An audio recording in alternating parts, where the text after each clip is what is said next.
The morning sun cast long shadows across the sprawling courtyard in front of Buckingham Palace, its golden rays glinting off the polished buttons of the Royal Guard's uniforms.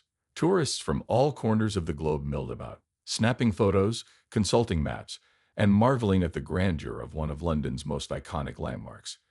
The air buzzed with excitement, a symphony of laughter, chatter, and the occasional shout as families posed for pictures beneath the palace gates.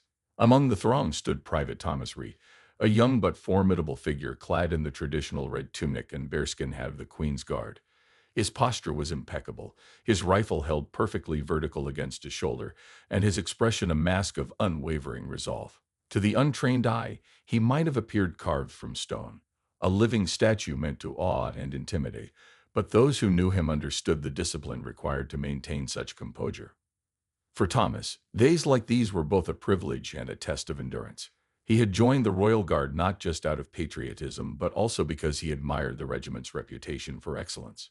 Every shift demanded focus, patience, and an almost superhuman ability to ignore distractions. Whether it was children waving toys in his face, pigeons perching on his hat, or couples sneaking kisses behind his back, Thomas remained steadfast. His training ingrained so deeply that even the most absurd antics couldn't break his concentration. But today would prove different. The crowd gathers.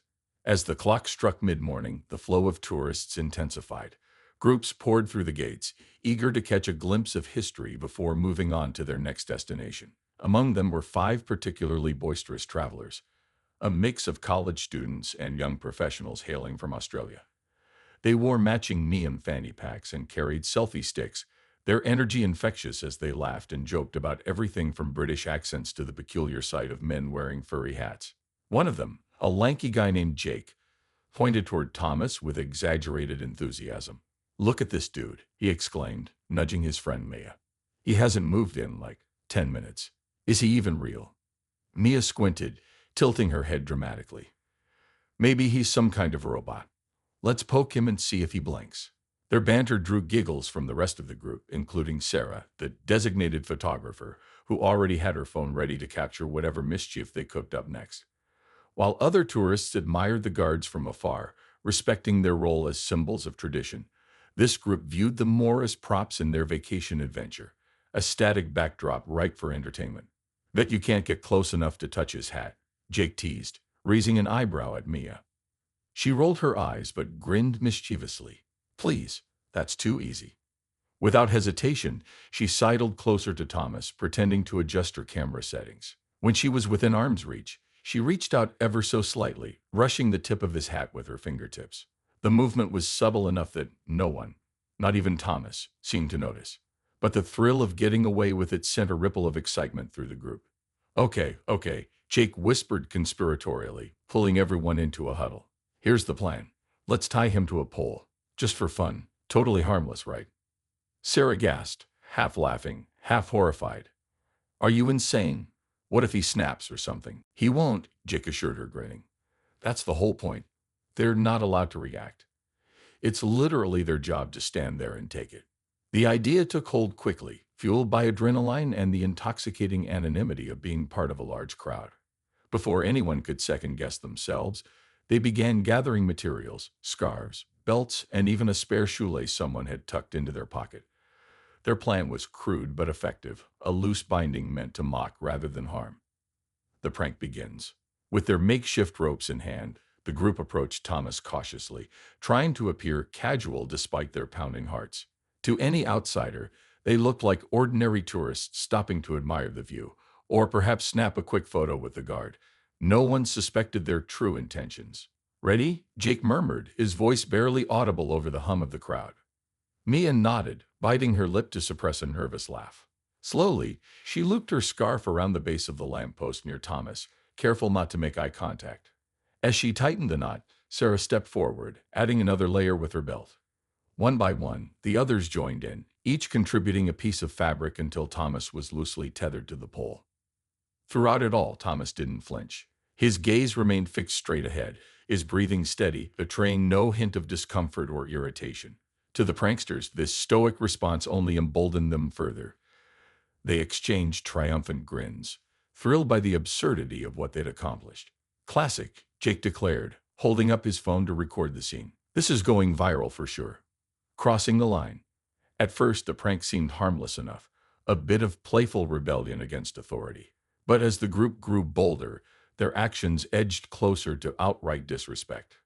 One of them placed a novelty cowboy hat on Thomas's head, eliciting peals of laughter from nearby spectators. Another draped a pair of sunglasses over his nose, striking ridiculous poses for photos while mimicking his rigid stance. To the untrained observer, it might have appeared amusing, a lighthearted moment in an otherwise ordinary day.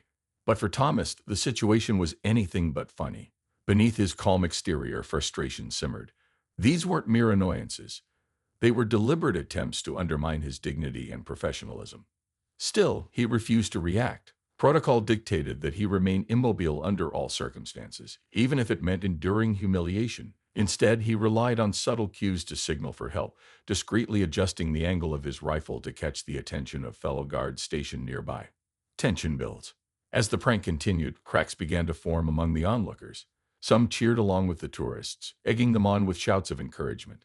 Others frowned disapprovingly, muttering under their breath about respect and decorum. A middle-aged woman clutching a guidebook shook her head in disgust.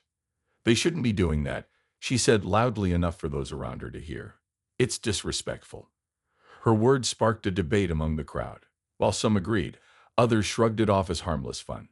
After all, the guard wasn't reacting. It wasn't like he was hurt or upset, right? Amid the growing tension, a senior officer stationed nearby noticed the commotion. At first glance, the scene appeared chaotic but manageable.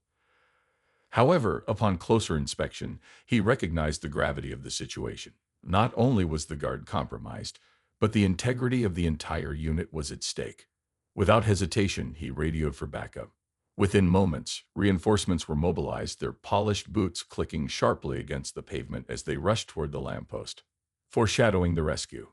As the squad closed in, the tourists finally realized the magnitude of their mistake. Their laughter faded into uneasy silence, replaced by wide eyes and nervous glances.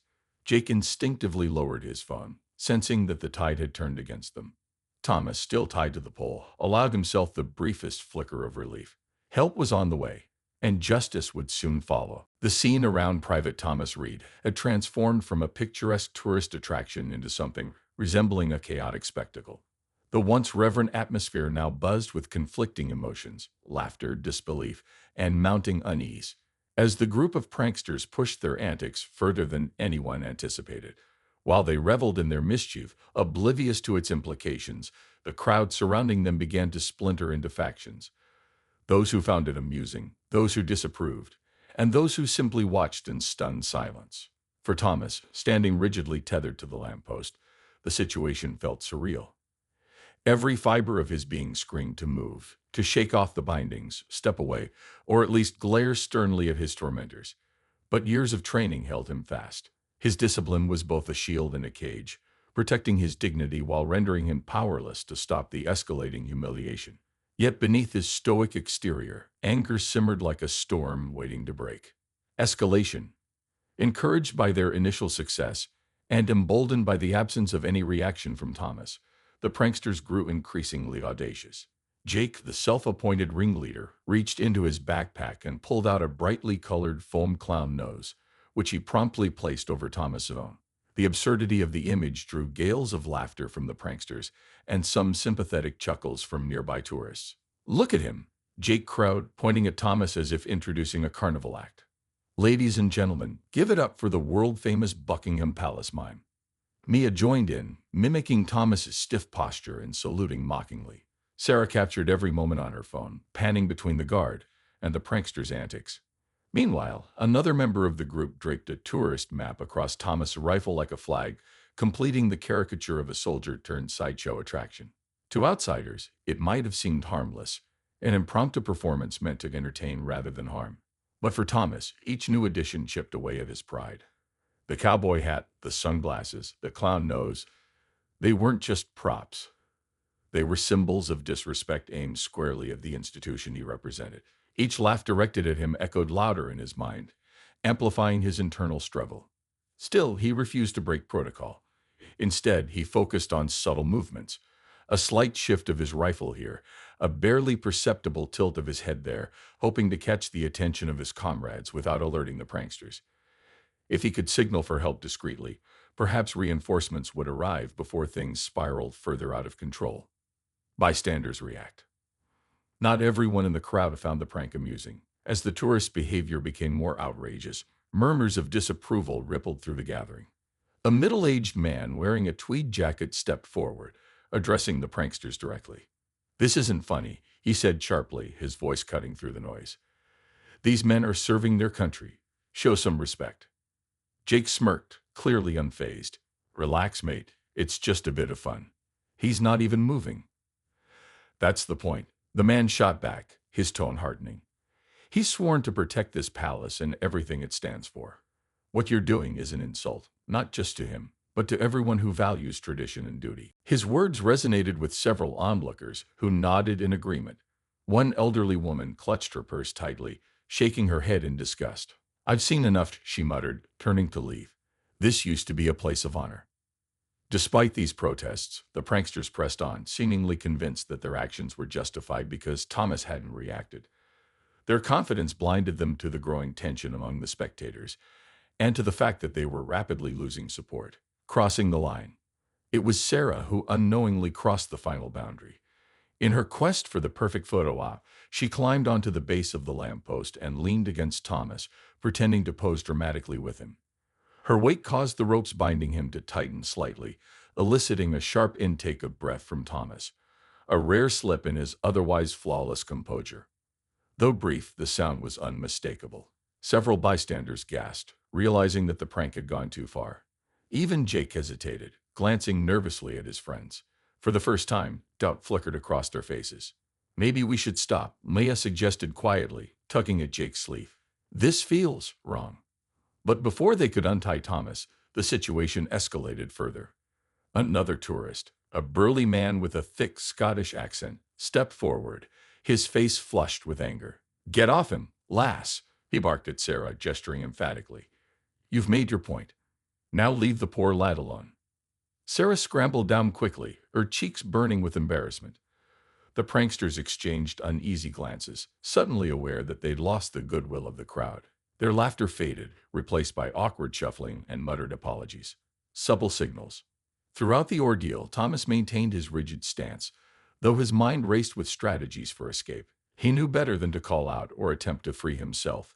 It would only worsen the situation. Instead, he relied on the subtle signals drilled into him during training. Adjusting the angle of his rifle slightly, he tapped the stock twice against the ground, a prearranged code indicating distress. At first, nothing happened. The tourists continued their antics, blissfully unaware of the chain reaction they had set in motion. But moments later, a senior officer stationed nearby spotted the signal. Lieutenant Harris, a seasoned veteran known for his sharp instincts, immediately recognized the urgency of the gesture. Without hesitation, he radioed for backup, mobilizing a squad to respond to the disturbance. The calm before the storm. As the pranksters debated whether to continue or retreat, an eerie stillness settled over the courtyard. The laughter died down, replaced by an expectant hush, as if the entire crowd sensed that something significant was about to happen. Even the pigeons scattered, flapping noisily into the sky. Thomas remained motionless, his focus unbroken despite the turmoil swirling around him. Inside, however, relief washed over him. Help was coming. All he had to do was hold steady for a few more minutes. In the distance, the rhythmic click of boots against pavement signaled the approach of reinforcements. The pranksters froze, their bravado crumbling as they realized the gravity of their actions. They had underestimated the resolve of the royal guards, and the consequences of mocking them. Foreshadowing justice. Lieutenant Harris led the squad with precision, their synchronized movements commanding immediate respect. As they closed in on the scene, the tourists instinctively backed away, clutching their phones and fanny packs like shields. Jake whispered urgently to his friends, "We're screwed." Thomas allowed himself the faintest shadow of a smile beneath his stoic expression. Discipline might have restrained him, but justice was about to take center stage. The rhythmic click of polished boots against the pavement announced the arrival of Lieutenant Harris and his squad long before they came into view.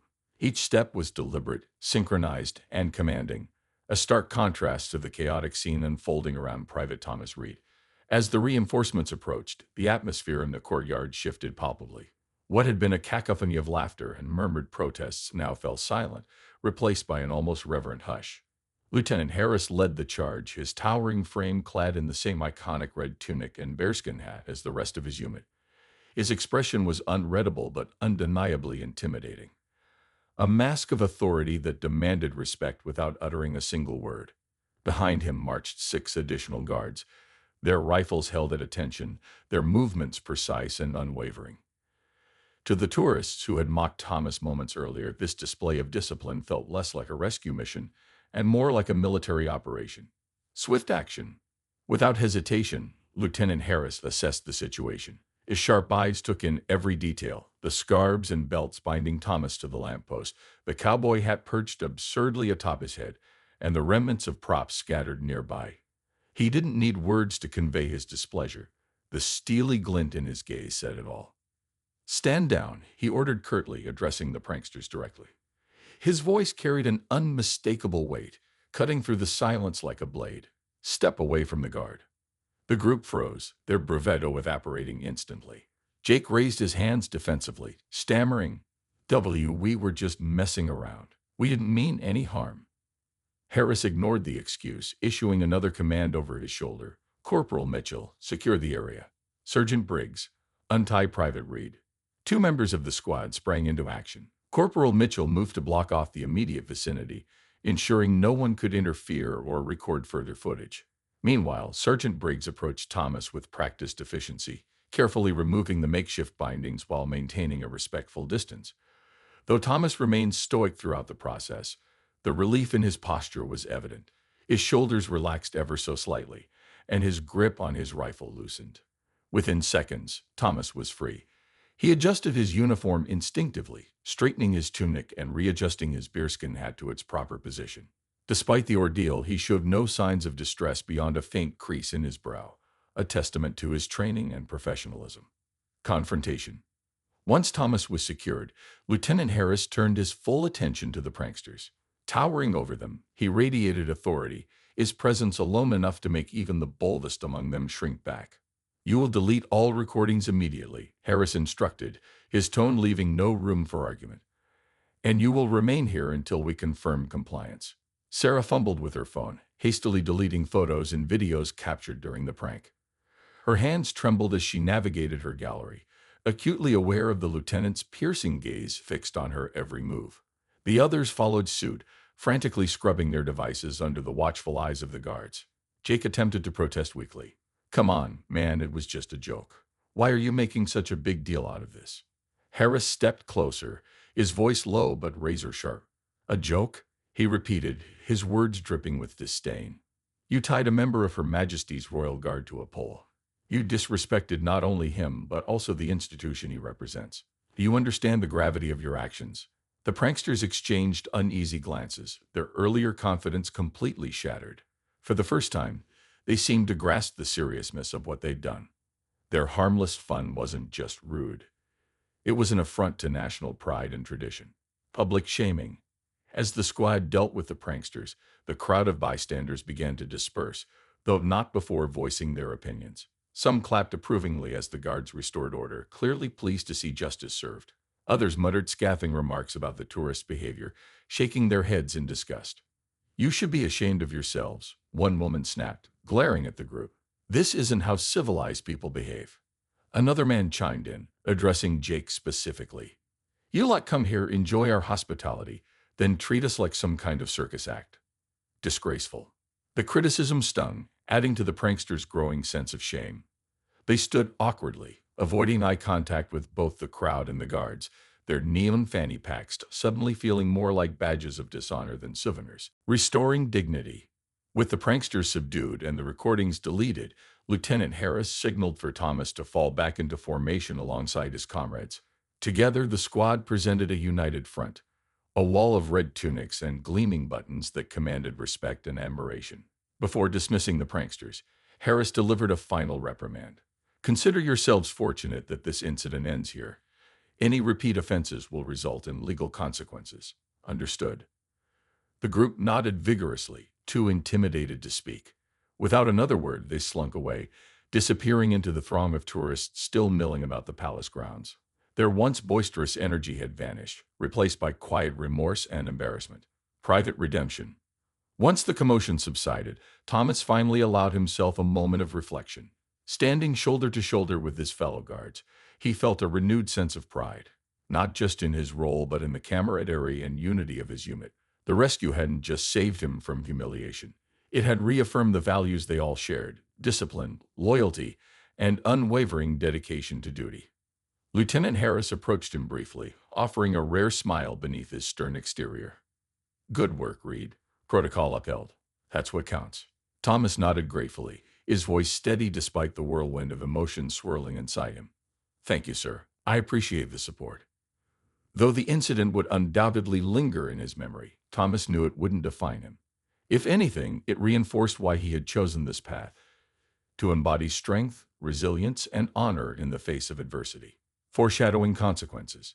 As the squad resumed their posts, the courtyard returned to its usual rhythm.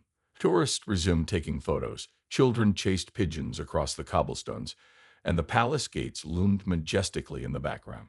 On the surface, it appeared as though nothing unusual had occurred. But beneath the calm facade, questions lingered. Would the pranksters face further repercussions? How would this incident impact public perception of the royal guards? And most importantly, what lessons would everyone involved, including Thomas, take away from the experience? For now, however, peace reigned. The squad stood tall, their presence a reminder of the dignity and resolve that defined their calling. Whatever challenges lay ahead, they would face them together, as they always had. The chaos outside Buckingham Palace had subsided, but the ripple effects of the prank were far from over. While Private Thomas Reed and his fellow guards resumed their posts, the mischievous tourists found themselves ushered into a nearby security office for further questioning. What began as a lighthearted joke now carried the weight of potential legal ramifications, and the realization that their actions had consequences far beyond what they'd anticipated.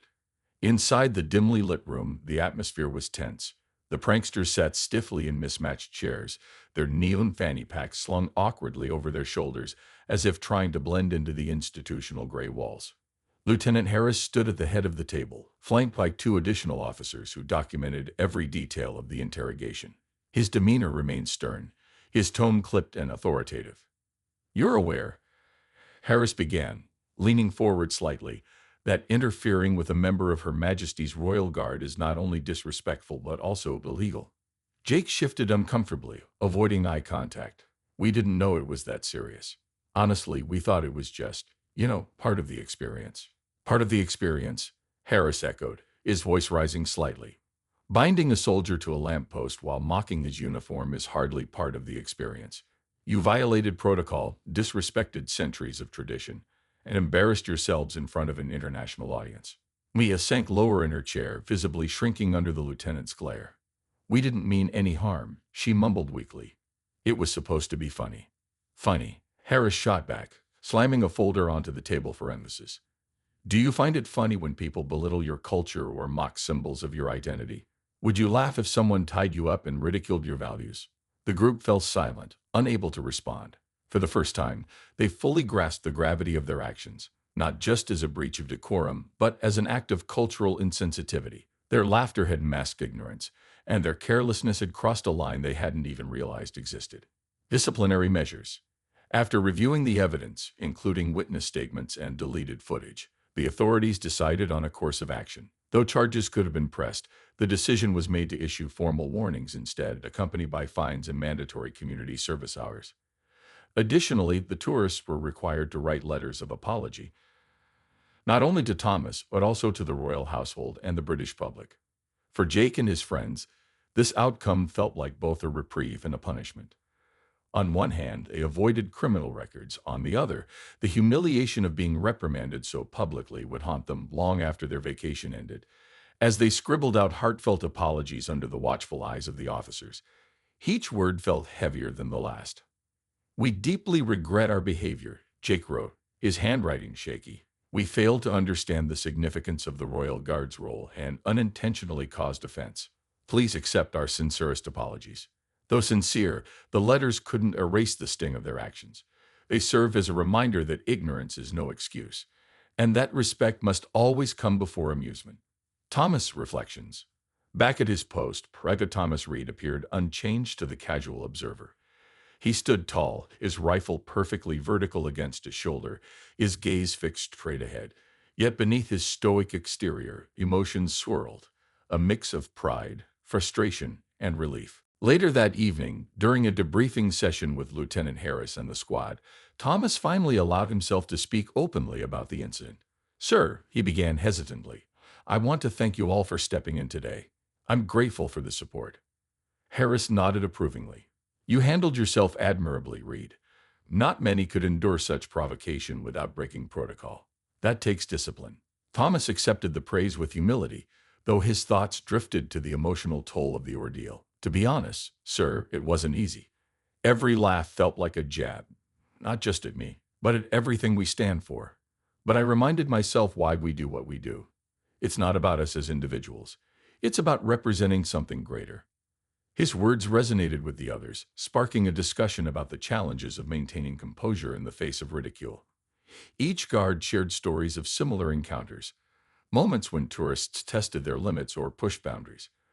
Though frustrating, these incidents reinforced the importance of their role as guardians of tradition and dignity. Lieutenant Harris concluded the meeting with a poignant observation. "Our job isn't just to protect the palace, it's to uphold values that transcend time and place. Respect, honor, sacrifice. These are the principles we embody. And sometimes, standing still speaks louder than any words ever could." Public reaction. News of the prank spread quickly. Thanks to bystanders who had filmed snippets of the rescue operation despite orders to delete recordings. Social media erupted with commentary, dividing opinions sharply. Some defended the pranksters, dismissing the incident as harmless fun gone awry. Others condemned their behavior, praising the royal guards for their professionalism and restraint. A viral video captured portions of the rescue, showing the squad marching in formation and dismantling the prank with precision. Comments poured in from around the world. "This is why I respect the British military. They never lose their cool. Those tourists got exactly what they deserve. Respect authority." Honestly, it's sad how people think it's okay to mock traditions they don't understand. The backlash hit the pranksters hard. When they returned home, they discovered that their antics had made headlines, not just locally but internationally. Friends and family bombarded them with messages, some supportive but many critical. One particularly scathing comment summed up the general sentiment: "If you can't appreciate another country's culture, maybe don't visit." Faced with widespread criticism, the group issued a joint statement through social media, acknowledging their mistake and apologizing once again. "We underestimated the seriousness of our actions," they wrote. "What started as a silly idea spiraled out of control, and for that we are truly sorry. We've learned a valuable lesson about respecting boundaries and honoring traditions." While the apology helped mend some fences, it couldn't undo the damage entirely. The incident became a cautionary tale, a reminder that humor has limits and that disrespecting authority often carries a steep price. Lessons learned. In the days that followed, Thomas reflected deeply on the experience. Though challenging, it had taught him important lessons about resilience and perspective. He realized that moments of adversity weren't just tests of character, they were opportunities to grow stronger and more steadfast. One afternoon, as he stood guard outside the palace gates, a young boy approached him timidly, clutching a drawing of a red-tunicked soldier. "Thank you for protecting us," the child said shyly, offering the artwork as a token of appreciation. Thomas knelt down to meet the boy's gaze, smiling warmly. "It's my honor," he replied, accepting the gift graciously. In that moment, he understood that his role extended beyond mere duty. It was about inspiring others to value honor, discipline, and respect. As the sun dipped below the horizon, casting golden light across the courtyard, Thomas felt a renewed sense of purpose. The prank may have shaken him temporarily, but it had also reaffirmed his commitment to the ideals he represented. Whatever challenges lay ahead, he knew he wouldn't face them alone. Foreshadowing growth. The incident left an indelible mark on everyone involved. For the pranksters, it was a humbling wake-up call, a stark reminder of the importance of cultural sensitivity and accountability. For Thomas and his comrades, it reinforced the value of unity and perseverance in the face of adversity. Though life returned to normal in the days that followed, the memory of the event lingered, a testament to the power of discipline, dignity, and the enduring legacy of tradition. And as Thomas stood proudly in his post, Watching the world pass by, he knew one thing for certain. He was exactly where he belonged.